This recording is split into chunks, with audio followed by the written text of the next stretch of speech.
Hey, I'm Finny. Welcome to Footy Fin. I want to reflect on Origin Game 1. Happened last night. Massive controversy, but I'll come to that in due course. So I want to reflect on a few things first. And let me say, as a Queenslander and a Queensland supporter, I'm still optimistic about the remainder of this series. On the other hand, I think New South Wales have got some serious issues and some serious questions to ask themselves. And look, if I was one of Laurie Daly's assistant coaches, for example, I'd be asking questions such as the following: how is it that New South Wales only scored one try in over an hour of play, in nearly 62 minutes of play, just one try? How is it that they only managed to score one try in the whole match when they were up against 13 Queenslanders? How is it that when they were a man up, 13 against 12, against the tiring Queensland pack in the last quarter of the game, it still took them 5 minutes to score their first try against 12, and then it took them another 9 minutes to score again? Like, they weren't looking great at all. And then it took them yet another 7.5 minutes against 13 men. So they've been playing against 12 men. They've been playing against 12 men for well over 20 minutes until they score their third try. In fact, Queensland were within 85 seconds of an absolute memorable victory, one for the ages, where they've played over a quarter of the match with only 12 men. And playing a forward out of position in centre, marking Katoni Staggs. So really, Queensland were just a catch and maybe 2 or 3 tackles, maybe not even that, away from an absolutely stunning, memorable victory. So yeah, I think New South Wales have got a lot of soul searching to do, really. They've got a lot of serious looking in the mirror and asking themselves the tough questions such as these. Only one try in over an hour of play, and only one try against 13 Queenslanders on the field. It's not great. It's not great. And within 85 seconds of losing that match. And indeed, if Queensland had gone for an easy 2-point penalty just before the controversial send-off of Ponga, then the match would have ended after 80 minutes at 22-all. But it wasn't to be. Anyway, yeah, some serious soul searching for the Blues and their players and coaching staff and fans to do over the next 3 weeks and beyond.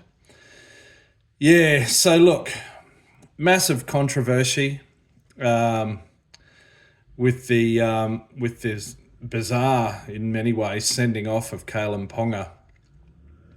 Sure, sin bin, and fair play, Joey Johns. Let me know what you think in the comments, by the way. You don't have to agree with me. Fair play, Joey Johns. He has came out, he basically said it last night during the coverage, and he said it again today, that he admits to being an extremely one-eyed New South Welshman and Blues supporter, but he didn't think it was a send-off. He thought it was a sin bin, as did most of the population. And he actually couldn't believe he was saying this, but he said he feels sorry for Queenslanders today. So there you go. Fair play, Joey. Good man for being honest. But look, okay, let's just face a few facts here. What do we know? Peter V'landys, chairman of the Rugby League Commission, has known long-standing, deep links to the lucrative gambling industry. Gambling's and rugby league and most teams are sponsored by gambling companies. Sportsbet's a major partner of the NRL. Australia's got massive social and economic problems linked to gambling, by the way. Australians are the biggest gamblers in the world, And each individual Australian on average loses over $1,500 per year on gambling. That's on average. But yeah, so Volandis and him in the gambling industry are inextricably, irreversibly intertwined. And then you've got referee Ashley Klein, who's got a history of questionable calls, including in big games, including in the recent past, and including against another team that wears maroon, by the way. There's a trend in recent years where Ashley Klein loves to be the star of the show, to steal the limelight from the players and make it all about him. It seems he's maybe a bit influenceable. Yeah?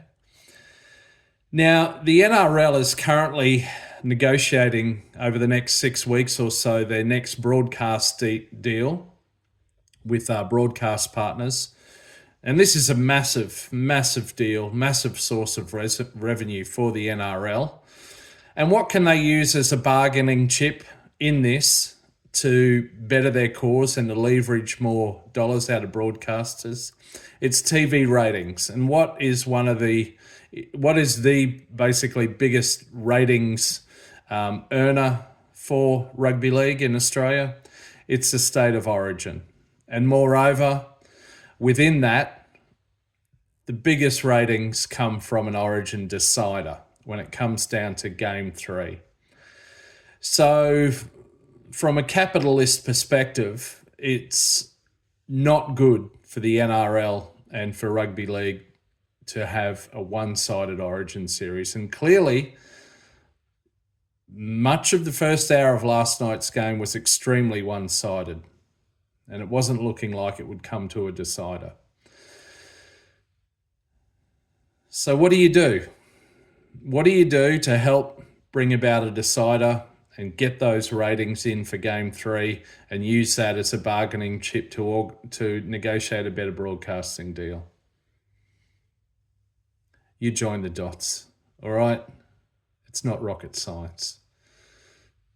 And it's not even subtle. Anyway, that's it. As a Queenslander, I'm optimistic.